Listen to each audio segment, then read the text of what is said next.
Mon colonel, les militaires français qui ont participé à l'opération turquoise en 1994 ne sont pas contre une reprise des relations diplomatiques, si j'ai bien compris, entre la France et le Rwanda. Ils estiment qu'il y aurait pu y avoir un préalable auparavant et sont même un peu choqués de voir qu'aujourd'hui, M. Kagame a vu dérouler un tapis rouge pour sa venue à Paris en visite d'État en l'absence remarquée du ministre français des Affaires étrangères. Alors quel est votre sentiment aujourd'hui sur cette visite? Quelle est votre réaction?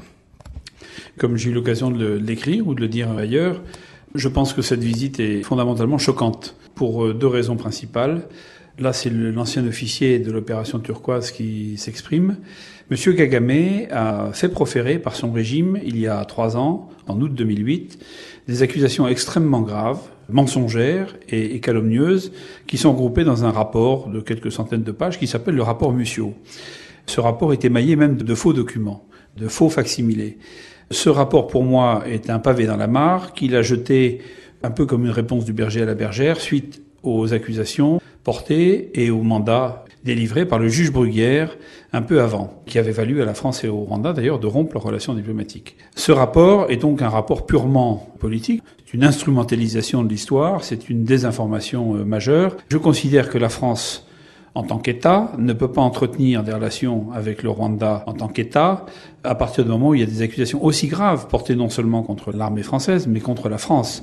Car à ce rapport est indexée une liste de 33 noms pour M. Kagame de présumés criminels contre l'humanité, criminels de guerre, parmi lesquels vous trouvez François Mitterrand, Dominique de Villepin, Alain Juppé, Hubert Védrine et quelques autres, et puis des militaires dont je suis. Je rappelle en ce qui me concerne que j'ai passé en tout et pour tout 2 mois de ma vie au Rwanda, entre de fin juin 94 et la fin août 94. Époque où on nous reproche en même temps de n'être intervenu que tardivement pour faire cesser le génocide. Donc je vois pas comment je serais responsable de ce génocide. Donc ça, c'est vraiment le préalable.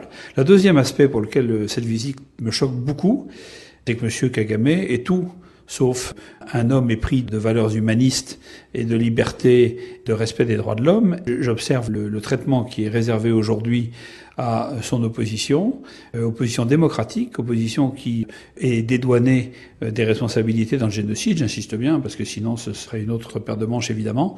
Mais donc, ça fait 2 motifs principaux pour lesquels je pense que la France n'a rien à gagner à cette visite au son des tambours et des trompettes sur les tapis rouges et sous les ordres de la République. Alors en France, il y a un traditionnel clivage gauche-droite, et là, chose exceptionnelle, c'est le Rwanda. Les gens de gauche comme les gens de droite partagent la même opinion. C'est aussi vrai chez les civils que chez les militaires. C'est quand même assez rare pour le signaler. Oui, c'est vrai, vous avez raison de signaler. Vous avez des personnalités de gauche comme M. Kiles ou M. Védrine qui sont intervenus récemment auprès du président de la République pour faire échouer ce projet de visite. Vous avez la position de M. Juppé qui est très claire, qui est parti aux antipodes pour éviter d'avoir à serrer la main à Kagame. Il l'a dit clairement. Vous avez, je crois, un véritable consensus. On a un collectif de députés qui s'est manifesté, de droite comme de gauche. Il y a un véritable consensus qui est transverse, qui est national, je dirais, patriote, qui fait que cette visite choque énormément de monde aujourd'hui, énormément de monde. On en voit d'ailleurs les échos dans les médias. Je pense que c'est une véritable erreur. Là, on peut quand même se interroger comment se fait-il qu'on déroule le tapis rouge à Paris pour Kagame alors que le Premier ministre espagnol, le Premier ministre belge ont refusé de le recevoir dans leurs pays respectifs. Oui, parce que ces pays, à mon avis, sont un peu en avance sur nous.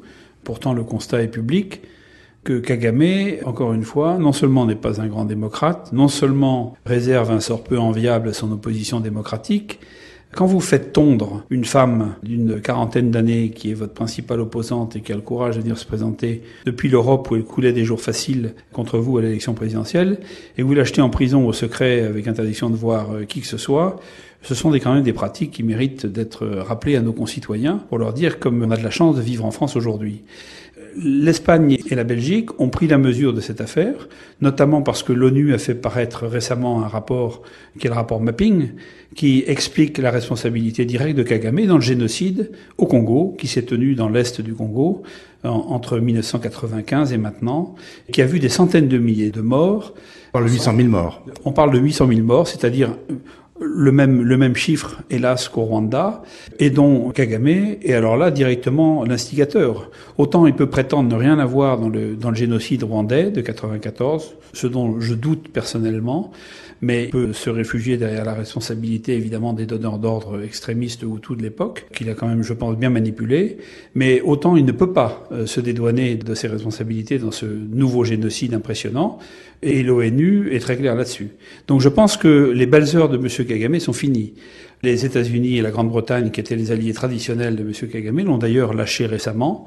L'attitude de la représentation diplomatique anglo-américaine à Kigali a complètement changé à son égard. C'est pour ça qu'il vient en France, parce qu'il était à la recherche d'un relais, d'un nouvel allié influent au sein de l'Europe et de la Commission européenne, pour des raisons d'argent et des raisons de développement. Voilà ce qu'il vient chercher à Paris. Et l'intérêt de l'homme politique comme Nicolas Sarkozy, qui brigue un second mandat à la présidence de la République, de recevoir en France un personnage aussi peu attendu, aussi peu espéré par les Français, compte tenu de son passé. Et sur le plan politique, qu'est-ce que ça peut lui apporter? C'est une chose que les gens se demandent. Écoutez, je me le demande aussi, parce que je vous avoue que c'est un élément absolument incompréhensible pour beaucoup de gens, en particulier dans l'armée. On est à 8 mois ou 9 mois des élections présidentielles, et c'est quelque chose qui ne laisse pas de nous étonner. On est vraiment sidérés, parce qu'on n'en comprend pas la raison. Les chefs militaires n'ont pas pu aller en Australie ou en Chine accompagner le ministre français des Affaires étrangères qui a préféré être absent. Mais est-ce que vous ne pensez pas que dans tout cela, il y a un moyen de sortir de cette crise? Et pour vous, quel serait le préalable? Je pense, si vous voulez, qu'il ne faut pas écarter évidemment une certaine dose de réel politique. Il y a des enjeux. Le Rwanda lui-même ne représente pas grand-chose, mais il y a des enjeux stratégiques dans la région. Il n'y a pas de raison non plus de ne pas sortir d'une histoire dramatique qui oppose le Rwanda d'aujourd'hui et la France. Simplement, je pense qu'il aurait été éminemment préférable d'entamer des pourparlers discrets, voire secrets, avec le Rwanda en lui mettant sur la table que nous avons à reprocher au Rwanda d'aujourd'hui, en particulier ces accusations absolument honteuses, injustes et mensongères contre la France et l'armée française. Je pense qu'après le pragmatisme peut l'emporter, mais si ce préalable n'est pas respecté, on bâtit sur du sable et on est dans le flou. Tôt ou tard, cela montrera ses limites. Le Rwanda est une ancienne colonie de Belgique, rappelons-le. J'ai rencontré en Belgique plusieurs opposants rwandais. J'en ai rencontré aussi à Paris. Il y en a dans d'autres pays d'Europe. Notamment, il y a des gens qui étaient très proches de Kagame auparavant.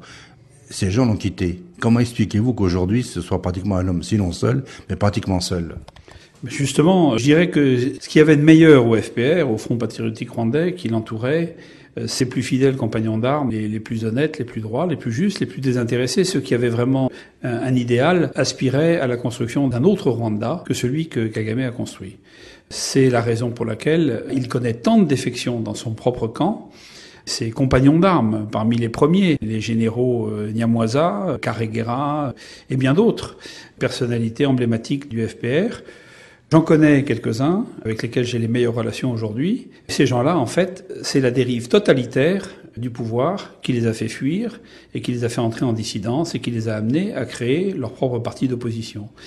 Moi, ce que je souhaite au Rwanda, qui est un petit pays magnifique, qui est la Suisse des Grands Lacs, où il fait bon vivre, c'est que ce pays puisse retrouver avec les Rwandais de bonne volonté, Tutsi comme Hutu, Hutu comme Tutsi, puisse retrouver au terme d'un processus de réconciliation qui est difficile, mais qui ne pourra se faire que dans un grand respect mutuel des populations, un terrain d'entente pour bâtir un Rwanda nouveau. C'est possible, je suis convaincu que c'est possible, mais Kagame est le principal obstacle à ce Rwanda nouveau. Tout le monde s'interroge sur le rôle joué par M. Kouchner, l'ancien ministre français des Affaires étrangères, qui est un homme d'affaires aussi, qui a beaucoup travaillé avec les États d'Afrique et avec des sociétés privées et avec des sociétés américaines notamment. On parle de mélange d'intérêts. On se pose des questions. À votre avis, comment expliquer le rôle d'un ministre français des Affaires étrangères dans ce cas-là? Je connais pas bien M. Kouchner, que j'ai croisé en Somalie il y a maintenant pas mal d'années. Je le connais peu. Je note simplement que sur certains sujets, il est extrêmement raide, je dirais même psychorigide, et le Rwanda fait partie de ces choses-là. Il est un ami personnel de Kagame, qu'il a rencontré dans la rébellion avant la conquête du pouvoir par le FPR. Manifestement, il a eu un coup de foudre pour Kagame, donc il en a fait son ami et il n'a plus aucune espèce de pouvoir critique vis-à-vis de Kagame et de son régime. Je pense qu'il y a un aspect un peu irrationnel, un aspect un peu Oui, irrationnel et poétique là-dedans. Mais je pense qu'il n'y a pas que de l'irrationnel et de la poésie, il y a aussi un certain sens des affaires. Monsieur Kouchner parcourt l'Afrique et on le voit dans un certain nombre de capitales européennes aujourd'hui, à la tête de sa société de conseil où il se livre à des affaires.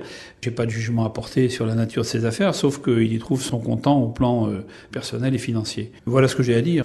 Je ne vais pas plus loin parce que je pense que la position de monsieur Kouchner est une position dictée à la fois par l'idéologie et par l'intérêt. Alors, beaucoup de militaires français ont été meurtris d'apprendre que le président de la République reçoit officiellement Paul Kagame à Paris. Comment se fait-il que dans ce pays, ce soit une association comme la SAF, par exemple, l'association de soutien à l'armée française, qui soit obligée de faire des lettres au président de la République pour s'interroger sur le fait qu'on ne défende pas l'honneur de nos armées quand celui-ci est attaqué, surtout quand il a été attaqué comme il a été? D'abord, merci à la SAF et merci au général Pinard-Legris qui en est le président pour les positions courageuses qu'il vient de prendre sur ce dossier rwandais, avec lequel, je précise, il n'a aucun lien par ailleurs. Le général Pinard-Legris n'a pas servi au Rwanda, il ne connaît ce problème que de l'extérieur, mais il a évidemment volé au secours de l'association France Turquoise, qui avait été créée il y a maintenant 5-6 ans par le général Lafourcade et quelques autres, pour défendre l'honneur de l'armée française au Rwanda. Ce qu'on peut dire, si vous voulez, c'est qu'il y a beaucoup d'échos favorables, y compris dans le milieu politique, sur la réaction de la SAF et de France Turquoise. Je vous l'ai dit tout à l'heure, je pense que, commencer par le ministre de la Défense, je crois que le ministre de la Défense n'est pas un partisan de cette visite organisée à Paris. Je pense que le ministre des Affaires étrangères non plus. Et je pense qu'il y a un bon nombre de députés, y compris de la majorité, qui n'approuvent pas cette visite. C'est vrai que aujourd'hui, les voix qui se sont fait le plus entendre, ben évidemment, c'est les voix des militaires par le biais de la SAF et de l'association France Turquoise. Mais je crois qu'il ne faudrait pas ne voir qu'elle, car il y a eu d'autres voix, en particulier, on citait tout à l'heure, vous aviez raison de citer que c'est un consensus droite-gauche. On a entendu des voix, comme celle de Paul Quilles, manifester sa désapprobation totale de cette visite, en tout cas tant que M. Kagame n'aurait pas retiré le fameux rapport Mussio dont nous parlions tout à l'heure. Merci mon colonel.